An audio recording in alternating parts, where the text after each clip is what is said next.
This will just be a quick one. I'm happy just to draw your attention toward this film.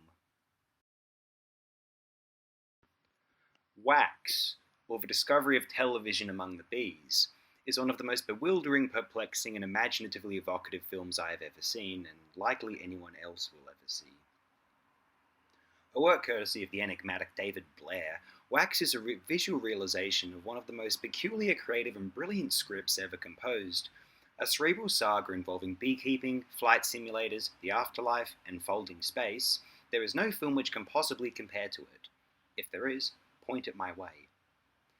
If one thought Phase 4 was intense, try this insect utopian odyssey on for size. If you're lucky, you might find yourself watching one of the very best works of human art ever created.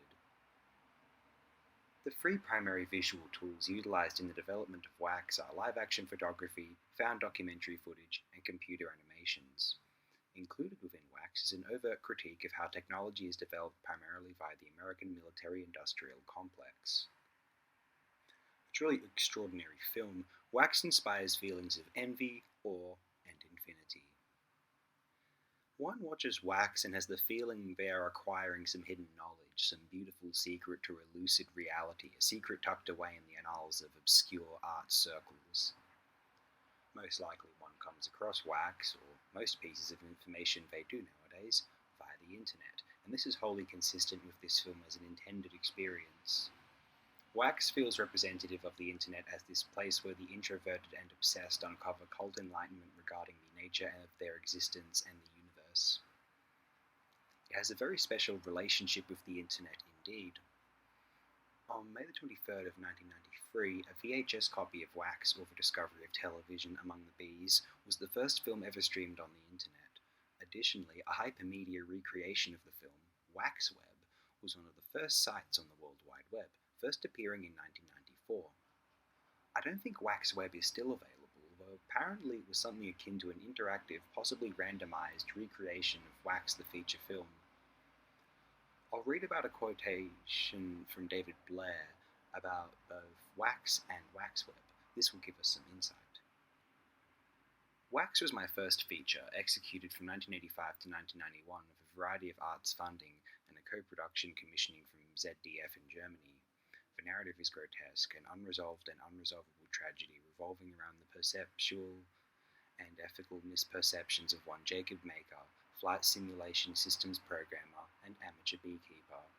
Halfway between suspense and suspension, the movie moves through space as the protagonist is translated from his home in Alamogordo out to the Army's desert test facility and beyond, to caves or the world of the dead, and perhaps even further, if his endless talking voice is to be believed. It should be. Dislocated, disoriented, fragmented, and finally flying, the hero and all those bees and other pictures accompanying him fly backwards and forwards through time, and in a sense the viewer does too. Waxweb, 1993 to 1999, is the hypermedia version of the project, available online and on CD-ROM. It is a hypervideo, clickable on a shot-by-shot basis, and is literally spatial, recomposing the time of the movie in varieties of space, 2D, 3D, word space. The movie expanded into apparently infinite time, made of minor, interrupted epiphanies, a grotesque, miniature, and artificial world. Whatever made David Blair tick as he molded Wax, I would love to know. I want some. That creative drive is extraordinary. And Wax is still available for viewing on the internet. I'll link it in the description. Sit back, relax, pay attention, or not. Enhance a night's mood. One of my absolute favourite films discussed for this program so far, Wax is a film I'll be watching probably every year for the rest of my life. At least I assume I will be. Someone hold me to that.